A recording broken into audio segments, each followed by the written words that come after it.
ماہ نومبر کی سرد راتوں میں فیض آباد کی زمین پر تیز بارش میں بھیگتے ہوئے، ہزاروں شیل کھاتے ہوئے، خون میں نہاتے ہوئے، ظلم و بربریت کے آگے تحفظ ختم نبوت صلی اللہ علیہ وآلہ وسلم کی خاطر تاریخ رقم کرتے ہوئے عاشقوں کا امتحان۔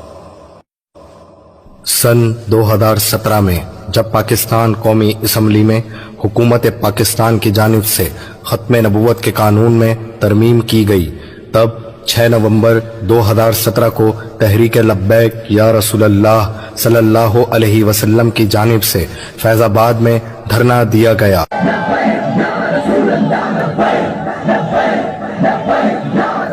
اس وقت تحریک کے سربراہ خادم حسین رضوی رحمت اللہ تعالی علیہ تھے۔ پاکستانی مسلمانوں کی بدقسمتی یہ تھی کہ اس وقت حکومت پاکستان مسلم لیگ نون کی تھی۔ اسی حکومت نے ممتاز قادری علیہ رحمہ کو گستاخ رسول کو واصل جہنم کرنے پر پھانسی کی سزا دی۔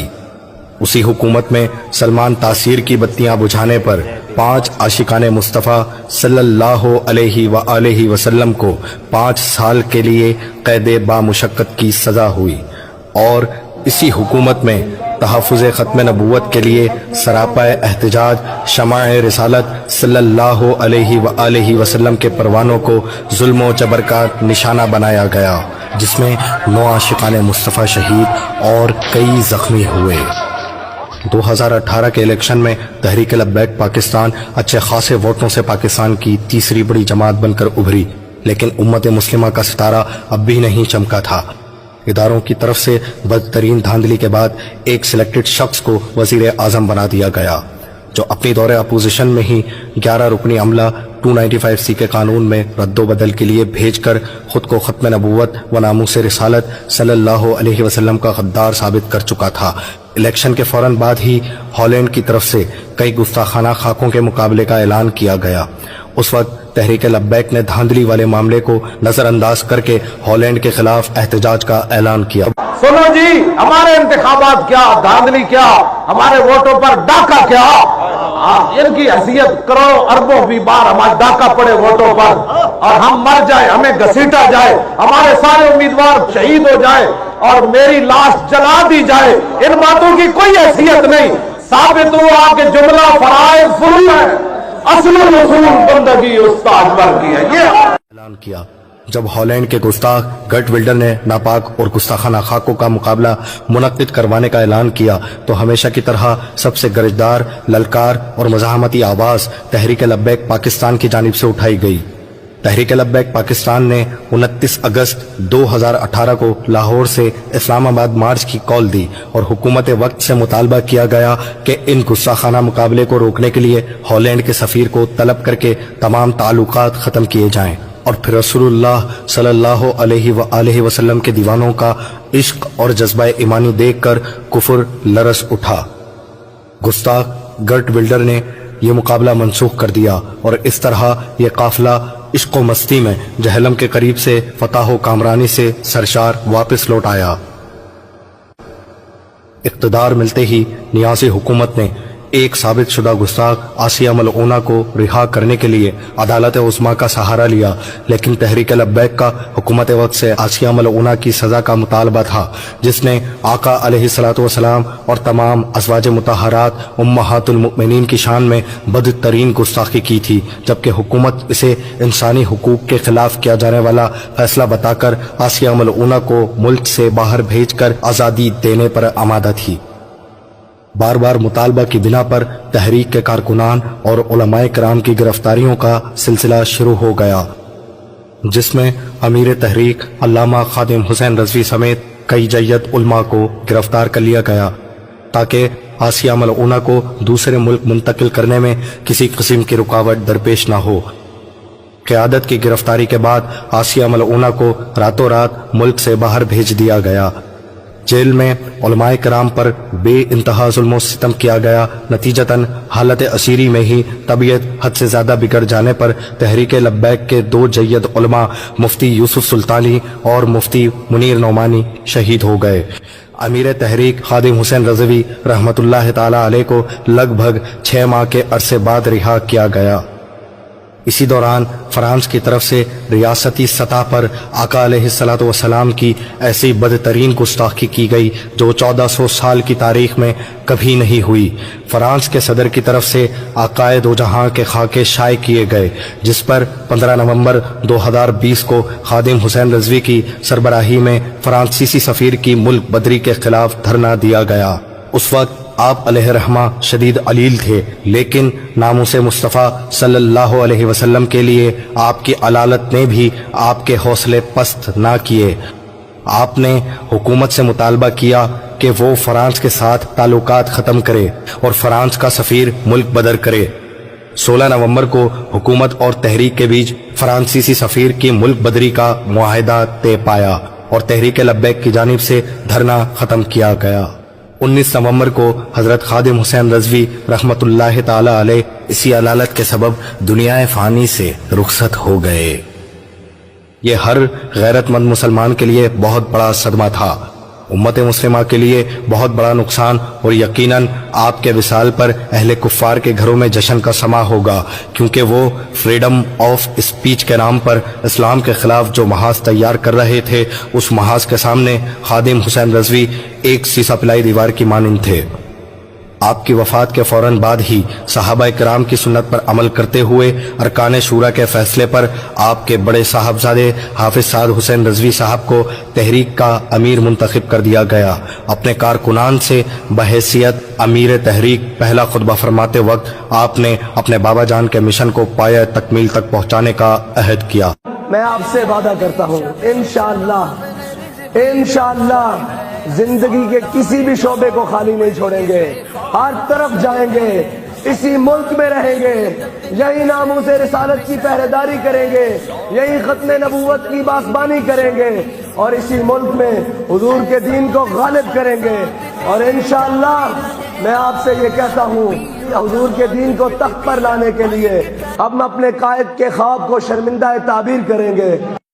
والد کا غم تو آپ کی آنکھوں سے چھلک ہی رہا تھا، لیکن آپ کے الفاظ آپ کے دل میں موجود غم امت کی عکاسی بھی کر رہے تھے۔ حضرت خادم حسین رضوی رحمۃ اللہ تعالی علیہ کے چہلم کے بعد فرانسیسی سفیر والے معاملے پر ایک بار پھر سے آواز اٹھائی گئی، مگر یورپی دباؤ کی وجہ سے کوئی کارروائی عمل میں نہیں لائی گئی۔ پھر جب تحریک لبیک کی جانب سے حکومت کو دھرنے کی وارننگ دی گئی تو حکومت کی طرف سے امیر تحریک حافظ سعد حسین رضوی صاحب کو بنا کسی جرم کے رمضان سے ایک دن قبل ہی گرفتار کر لیا گیا، جس کا مقصد صاف ظاہر تھا کہ حکومت نے اپنا معاہدہ توڑ دیا ہے۔ اپنے قائد کی بے بنیاد گرفتاری اور فرانسیسی سفیر کے معاملے پر حکومت کی طرف سے کی جانے والی عہد شکنی پر پورے ملک میں احتجاج شروع کیا گیا، اور اس احتجاج کو روکنے کے لیے تحریک کے کارکنان پر پھر سے ظلم کے پہاڑ توڑے گئے۔ روزے کی حالت میں کارکنان پر سیدھی گولیاں چلائی گئیں، ہزاروں شیل مارے گئے۔ اس دھرنے میں 26 شہادتیں ہوئیں، جید علماء کرام سمیت پوری قیادت اور سینکڑوں کارکنان کو گرفتار کیا گیا۔ ظلم و ستم کا یہ سلسلہ اس لیے نہیں رک رہا تھا کیونکہ حکومت کی طرف سے ملنے والی ساری آفرز کو امیر تحریک جیل میں ہی ٹھکراتے جا رہے تھے۔ آپ کا ایک ہی مطالبہ تھا، فرانسی سفیر کی ملک بدری۔ حکومت پاکستان نے ایڑی چوٹی کا زور لگا لیا، آپ پر جیل میں تشدد بھی کیا گیا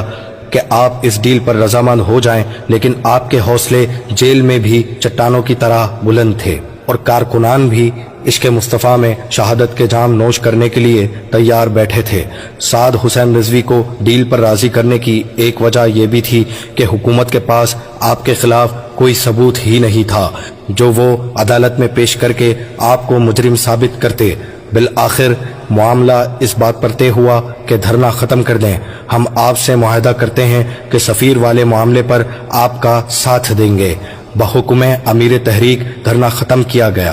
لیکن پھر بھی گرفتاریوں کا سلسلہ جاری رہا، لیکن تحریک خاموشی سے معاہدے کے پورا ہونے کا انتظار کرتی رہی اور حافظ سعد حسین رضوی کی رہائی کا مطالبہ کرتی رہی، لیکن وعدہ پورا نہ کیا گیا۔